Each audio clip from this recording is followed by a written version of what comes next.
Thank you for having this chance to participate in this presentation.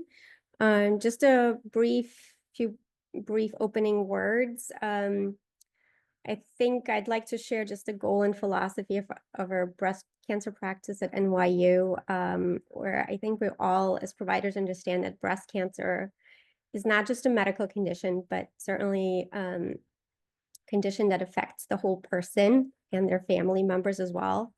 So we try not to just treat the medical, diagnosis, but we offer the best and try to offer the best cancer care, but also try to treat each particular patient as an individual in their particular unique situation.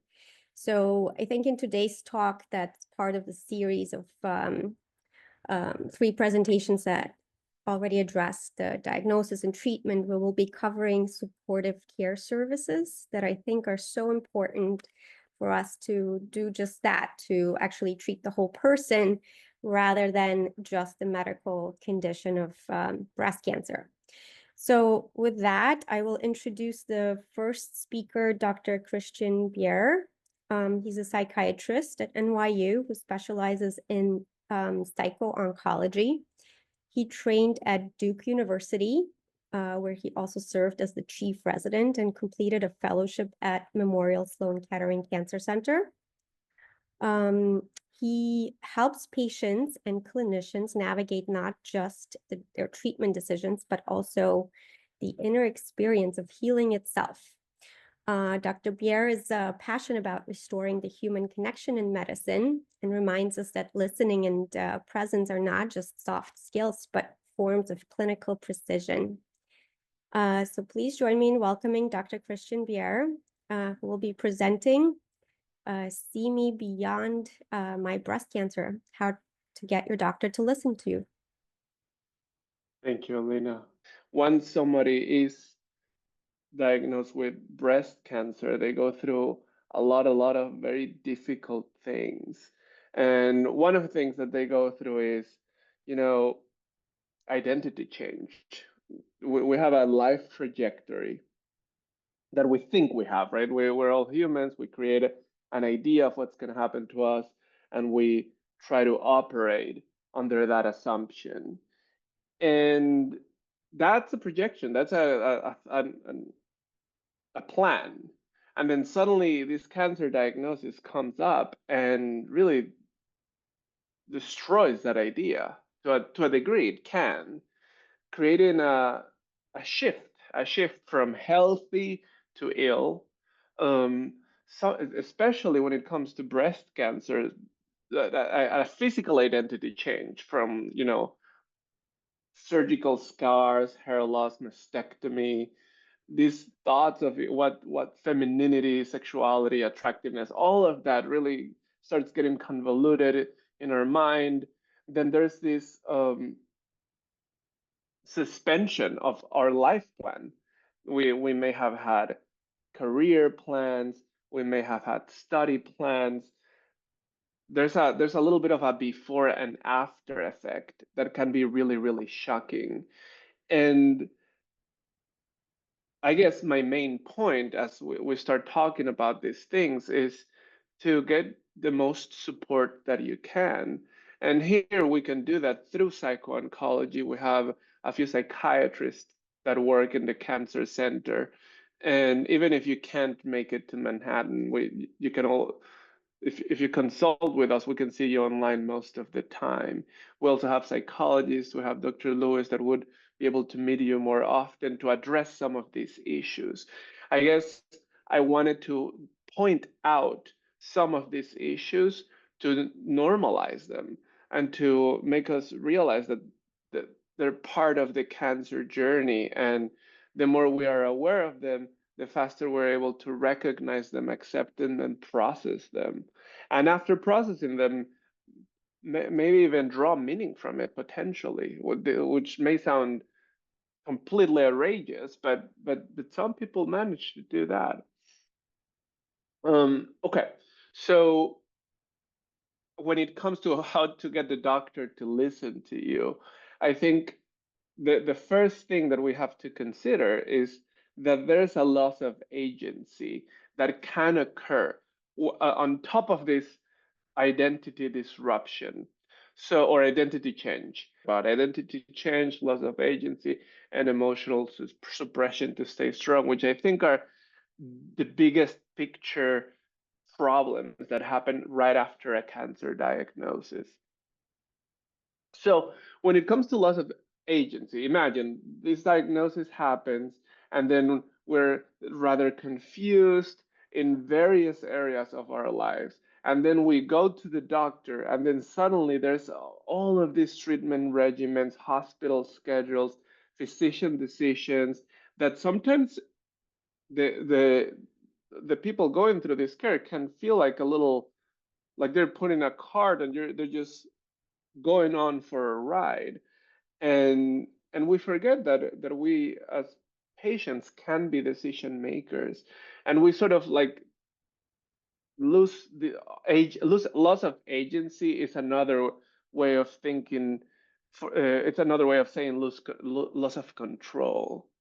And so, we have this sense of confusion. We lose control. We leave the decisions to the doctor. Sometimes, like, oh, don't, I don't even want to know. Just do what you think is best. And that can be reassuring and safety inducing on one side. But on the other side, it can make us feel a little lost. Then, the procedures, the medication can lead to loss of our body autonomy to some degree, side effects, fatigue, pain, early menopause, all of these things can be so, so difficult to deal with. And then the information that we're given, even if we try to be part of the medical decision making, there's so much complex medical language, so much uncertainty. And around this point, I mean, all of these other points that I've mentioned, we can sort of process and talk about in therapy or in your psychiatry appointment. But something that I've noticed a lot of my patients really like doing is, hey, Christian, I just talked with this oncologist. They told me about these treatments. I don't really understand let's just like talk through what's going on. Or sometimes people will have fears on, oh, okay, I'm in this treatment, but I didn't really understand survival. What are my chances? How are things gonna, how much better can this, are my odds after this treatment versus another? And just sort of developing the language to communicate with our doctors. Just taking the time and asking our oncologist, okay, so what does this mean? I'm going to be in this treatment plan, in this chemotherapy. What does this mean for my survival? Or what does this mean for the curative intentions? Like, are we am I going to be cancer free? What's the likelihood of that? And there's no perfect answer. No, oncologists can't really predict the future, but they can show you the data as objectively as they have studied it themselves. And given that information, taking a little bit of time to going through the study and explaining this is what it means for your survival, for your chances of getting better. Just going a little deeper and just asking the question vulnerably, like, what is the information that you can actually give me? And and that will help, I think, go through the treatment itself, which can be hard. Sometimes the treatment is really, really hard, and it feels worth it because there's a good likelihood that maybe the cancer will enter a remission state, and sometimes it's not, and some people decide that that's just not a good idea for them. But reminding yourself that you are allowed to make your own decisions, and you internally get to make a risk benefit analysis that is that your doctors will help you with risk benefit analysis, but sometimes it feels intimidating and hard, and we feel like we're constrained in time, so we don't dare to ask these questions, and we have so many other questions. Sometimes processing this, even in the therapy or psychiatric appointment, so that the next time we meet with our oncologist, we know exactly what we want to ask. that in itself can be helpful. But there's other ways in which loss of agency can occur. And emotional suppression, I'm realizing that I'm almost out of time, so I'm just going to go through emotional suppression to stay strong. You know, there's there's this cultural conditioning when there's an expectation of women to be caregivers, and when it comes to receiving care, uh, sometimes people suppress their vulnerability and their fear, and you are allowed to express your fear and to your loved ones and to your providers. And and of course it's great to think positively. That I'm not saying you shouldn't, but you don't want to suppress your emotions in such a way that you deny yourself the reality of what you're going through. You can be a warrior and be afraid. Both things are allowed. And I guess I'll leave it as that since. Thank you. Our next speaker is Megan Haseltine. She is our Cancer Center's Director of Patient Navigation and Cancer Screening Programs. She oversees the Cancer Center's Social Work Department. And previously, she worked for the New York State Department of Health in multiple roles at a community-based organization as a licensed social worker. She also served as adjunct faculty at the Silberman School of Social Work at Hunter College and attended Washington University in St. Louis for her undergraduate degree and master's in social work. Her work focuses on increasing access to care and ensuring that patients are knowledgeable about their health and well-informed of all their options. Hi, everyone. Good evening. I'm Megan Haseltine. I'm pleased to be here with you all and thrilled to talk about our patient navigation programs at the Perlmutter Cancer Center. As Dr. Katz and Dr. Bjerre mentioned, there are a lot of emotions that come up when somebody is not only diagnosed with cancer, but at different stages of their treatment. Some examples are fear, shock, anxiety, sadness, and feeling overwhelmed. Many questions come up, questions that are around not fully understanding what the physician may have talked about with you, or being confused about the treatment plan, to lifestyle decisions and thinking how a diagnosis can impact the way that you envisioned your life, like Dr. Bjerre mentioned, and in some cases, how you may want to pass. What we strive for at the Cancer Center is, in our patient navigation programs, is to really center the patients. And I'm going to be repeating a lot of things that Dr. Ria mentioned, but making sure that patients feel fully informed, know about their treatment options, feel like they have agency to make decisions that are right for them. And our patient navigation programs are here to support you through that journey. So just a little bit of background: patient navigation can be a nebulous term to many people.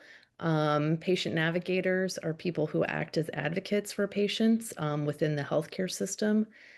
Our healthcare system in the United States is extremely complicated, as many of you know, and especially when we're under stress and facing a very significant diagnosis. Those aspects of dealing with the healthcare system can get more complicated and more stressful. Patient navigation was originally developed to address disparities in care, but I'll talk a little bit later on the slide. It has shown to be impactful for all populations. So in 1995, I'm just going to run through a brief history.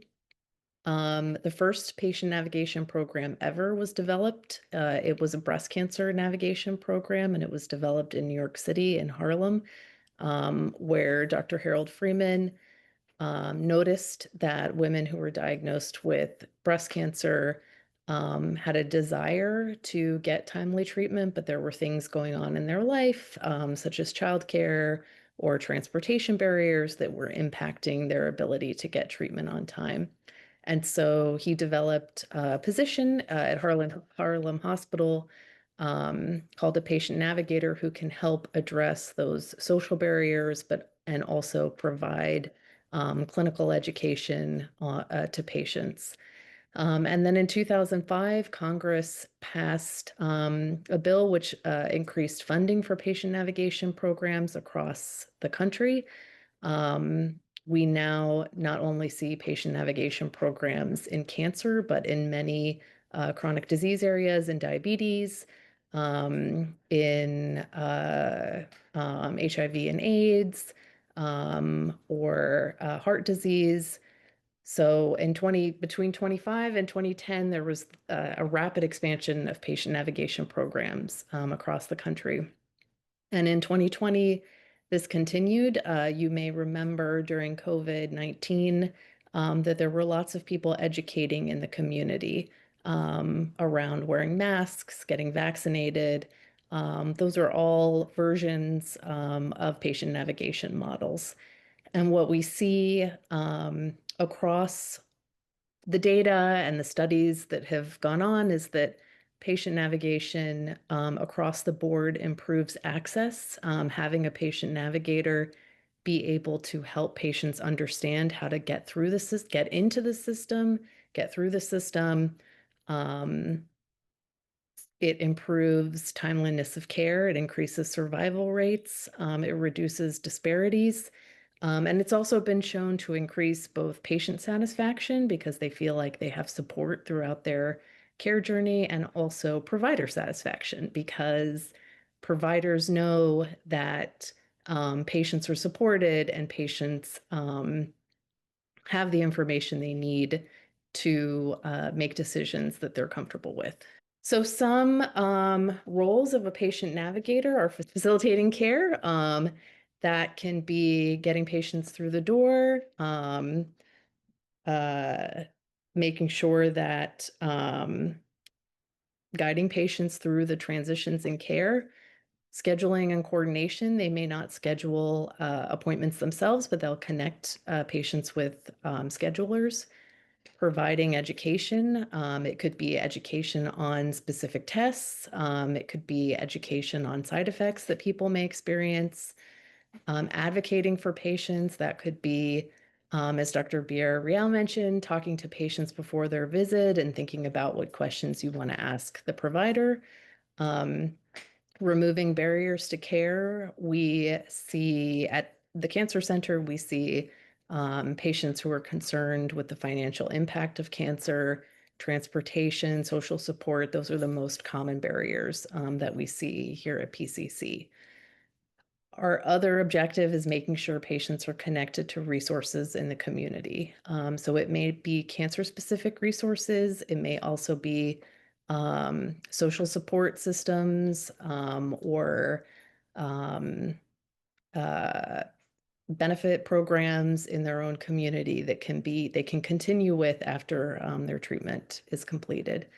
And then follow-up and monitoring. So we see transitions of care between breast surgery, medical oncology, radiation oncology, going into survivorship or end of life, being very vulnerable times for patients. They may have gotten very comfortable with one care team, and now they're meeting a whole separate care team. And so a navigator is someone who's constant through the journey with them and can follow up and monitor how patients are doing over time. Patient navigators can be nurses, they can be social workers in some cases, or community health workers. And so at PCC, these are our breast health navigation programs. We have community health workers who navigate through the cancer journey. They are out in communities that PCC is located in, and they provide information on prevention, screening, navigating women to diagnostic tests, and then through treatment. They also focus a lot on social barriers, so transportation, finances, food assistance, housing assistance if needed. And then for patients diagnosed, we have a robust nurse navigation program where the nurses are available to provide that clinical education for patients. And then we also have social work, which Cara is going to talk about next, that do focus on the emotional and social needs of patients and caregivers, and that includes support groups. Just some achievements over the last year. We've held 40 education events in communities across our geographic area. Our community health workers have assisted 2,000 patients with social needs. 1,000 patients have been provided clinical navigation by nurse navigators. We're actually increasing our nurse navigation workforce. It's long been in place in Long Island. It's been in place for a few years at our Brooklyn locations, but it's relatively new at our Manhattan sites. And then 1,500 patients have received emotional or social support from our social work team.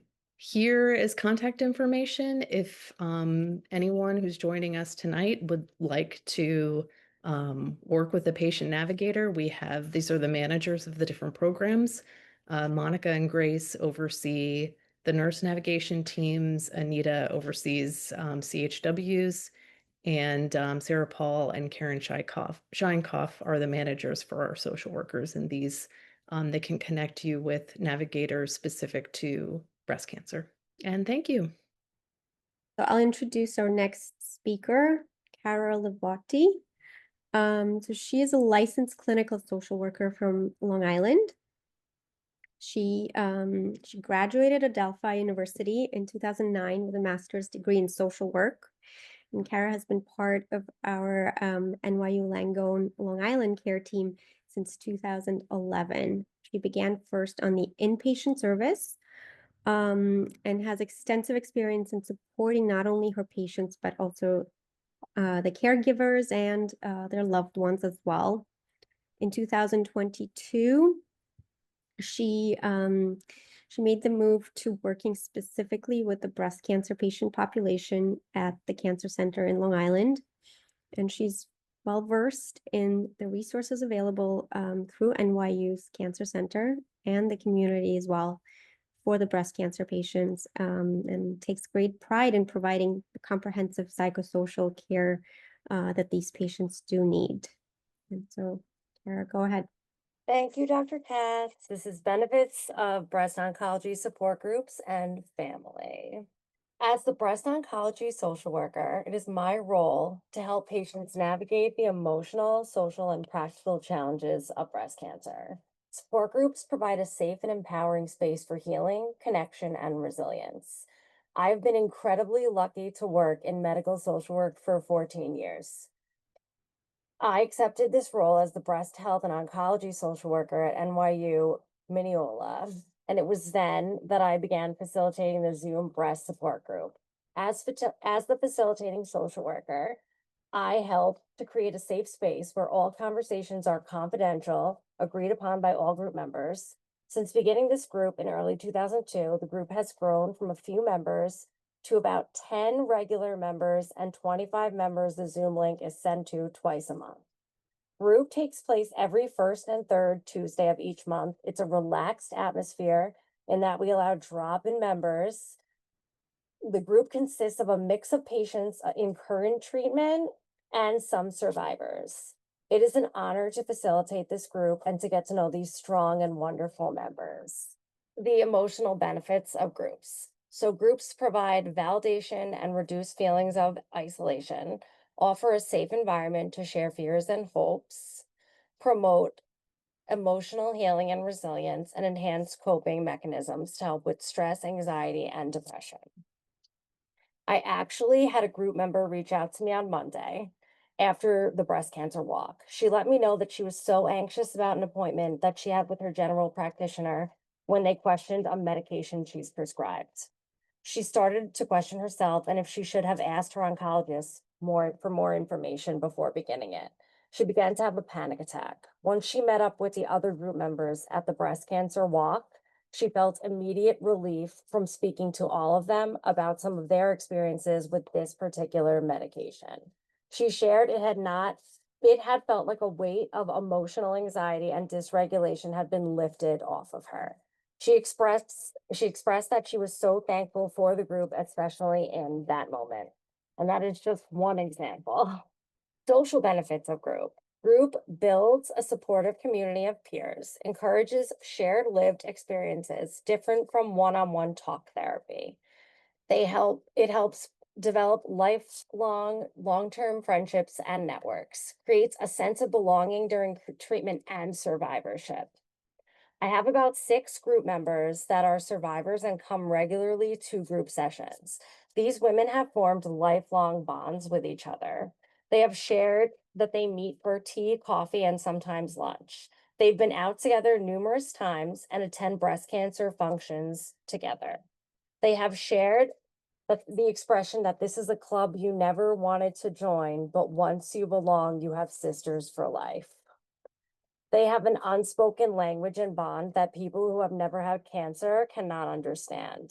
They share an understanding of the toll this disease can have on them.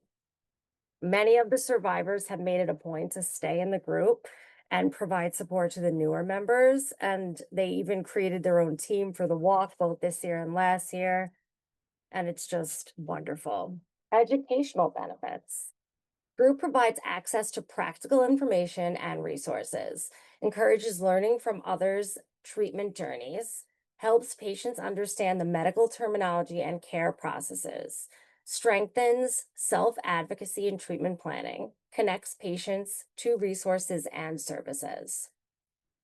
So one of my favorite examples of education at groups is in the past, I have had our registered dietitian come to group to discuss health and nutrition surrounding breast cancer. Patients are always receptive to this and eager to hear what our dietitian has to say about lifestyle surrounding healthy and mindful eating. Our dietitian had patients send me questions prior to the group session and would answer these questions on a PowerPoint presentation. I have recently thought about having our nurse navigator present at group also. The group will sometimes have questions that are more medical and geared for nursing. I always try to bring questions back to the medical team if needed. I also try to provide patients with any information I have on community breast cancer resources and activities. Group can also be used to further community education by helping facilitate relationships with peers who attend walk and talk together. Family and caregiver support. Support groups extend benefits to caregivers and families. This can take some of the pressure off caregivers, giving patients a place to vent to others who understand their concerns, in turn, reducing caregiver burnout and stress. This strengthens family communication and understanding and provides guidance on balancing care and self-care through treatment. Support groups play a vital role in the breast cancer journey, offering emotional, social, and educational benefits. As the breast health social worker and group facilitator, it is my job to help ensure patients and families feel supported, empowered, and connected throughout treatment and into survivorship. It was an honor to be asked to present at this meeting today. Thank you for this amazing opportunity. Next slide. So these are some of the NYU support groups, and then these are some local and national support groups. These are like my go-to support groups that I give to my patients. My current group is women who are in their 50s, 60s. So I will usually refer to a Delphi or to the New York City. I think they have a young adults group as well, or the BRCA group if they have the BRCA gene. Then there's a bunch of organizations like Stupid Cancer, Young Survival. Sid Jacobson, JCC, has in-person support for breast patients right now. And then there's Cancer Care, which is online. That's really it. Thank you so much for having me. Our next speaker is Akilah Bryant, and she is a dedicated breast medical oncology nurse practitioner at the NYU Perlmutter Cancer Center. So she provides care to patients with breast cancer from diagnosis to active treatment and survivorship, as well as palliative care. She has really vast experience with over 15 years in oncology nursing, and also 9 years as a general NP. Akilah specializes in chemotherapy and targeted therapy management, symptom control, genetic risk assessment, psychosocial support for patients and the families of patients. She's an active member of professional organizations and contributes to clinical research and trial enrollment, and leads also patient education programs such as this. She's known for her collaborative and evidence-based approach and prioritizes clear communication and cultural sensitivity and shared decision-making to provide the best care to her patients with the best outcomes and quality of life. So, Akilah, go ahead. Good evening, everyone. I welcome you to tonight's webinar. I'm glad you took the time out of your busy schedule to join us this evening. It is my pleasure to be here with you tonight. My name is Akilah Bryant. I'm a nurse practitioner in breast medical oncology. For this section of the webinar, I will be discussing resources and support offered here at Perlmutter Cancer Center. Perlmutter Cancer Center's primary goals are to combine compassionate care with scientific research to improve cancer treatment, prevention, and outcome. Perlmutter Cancer Center offers an abundance of services for the patients we serve, such as radiation oncology, surgical oncology, medical oncology, and fusion. You are not alone. Some resources and support offered here at Perlmutter Cancer Center consists of our cancer survivorship, webinar learning sessions. We have integrated health, which helps our patients with acupuncture, massage therapy, health consults, and yoga classes. We have our supportive oncology team, which help manage pain, severe nausea, fatigue, depression, loss of appetite, and weight loss, which are some of the common symptoms that our team can help manage using a holistic approach. We have our nutrition department, which consists of our registered oncology dietitians who provide nutrition education to teach patients and caregivers effective ways to improve nutrition and alleviate the effects of treatments. We have our breast rehabilitation, which was founded on a basic principle. Physical medicine and rehabilitation shouldn't focus solely on illness or disability, but it should focus and involve the whole person. We have our Cancer Fit program, which utilizes physical activity, which is vital health and wellness after cancer diagnosis. PCC offers free exercise classes to all patients before, during, and after treatment. We have our oncology dermatology department, which is fairly new field that focuses on the care of people who experience dermatologic complications as a result of cancer or cancer treatment. We have our cardio-oncologist at NYU Langone, which helps support your cardiovascular health throughout your cancer care experience. We have our experienced licensed clinical social workers who are focused on taking a holistic approach, including considering mental, physical, social, and spiritual health, and providing care and service to our patients. We have our NYU Fertility Care Center, which helps focus on fertility treatment options to help patients on their path to parenthood. We partnership with the Red Door community, which is also known as Gilda's Club. And we also have our Center for Midlife Health and Menopause. And at this clinic, the providers help women manage their health and optimize their well-being during their menopause transition. Here's a slide that just shows our website, which you can just log on to the YouTube channel and you can see a variety of webinars. Thank you. Please feel free to visit NYU Langone Perlmutter Cancer Center for additional information discussed on this slide. Thank you, Akilah. Thank you. And thank you everyone who participated in these presentations today. So I hope this talk gave a glimpse into what kind of resources we offer at NYU.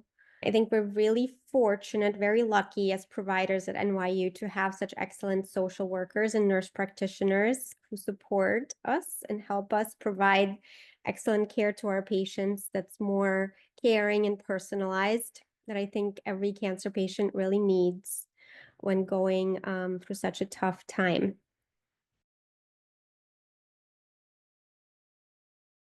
When will I meet with a nurse navigator, and does every health center have one? I can start to answer this question myself. I think nurse navigation is available to all our cancer patients. And it's a little bit up to the provider's discretion when we get them involved. We do usually get them involved very early on, typically. But it is at the discretion of the nurse practitioner or, medical oncologist typically. I don't know if anyone wants to chime in, but I believe every location at NYU at this point should have this available.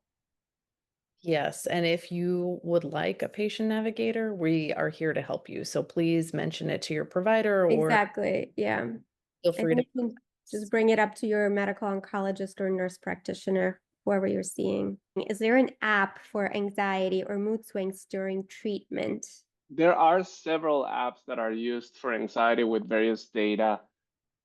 There's nothing I would really consciously and confidently recommend right off the bat, but there are some apps that I use sometimes, and it really does depend on the person individually and what they're going through in that specific moment. So I hesitate to recommend something specifically for anxiety that I think will be helpful. Are the apps actually with like a specific provider on the other end, or is it an AI-driven app? Yeah, Is it so usually? I'm just a lot of the curious. anxiety apps out there are really like CBT based, cognitive behavioral concepts based. So they'll help you understand your, let's say, parasympathetic and sympathetic nervous system, your fight and flight response, and how to engage it in such a way that you can calm your nervous system through breath work and awareness. They'll teach you skills to practice it throughout the day. So some of these apps are actually pretty good, but they can also be task oriented and a little bit of time. There's a time consumption component that can be problematic too. So yeah, I don't know. I don't use that as much, and I use a couple when there's issues like insomnia, and when we really want to raise awareness. There's some apps that I will recommend, but nothing specifically for anxiety that I would say, yeah, I definitely use that. Is there a difference between hospital support groups and third-party groups? So from my understanding, usually hospital-based groups are facilitated by a social worker or an RN, someone in mental health. Community groups I've seen, some of them are facilitated just by patients, like by someone that, has a history of their own cancer. Um, and that's okay as well.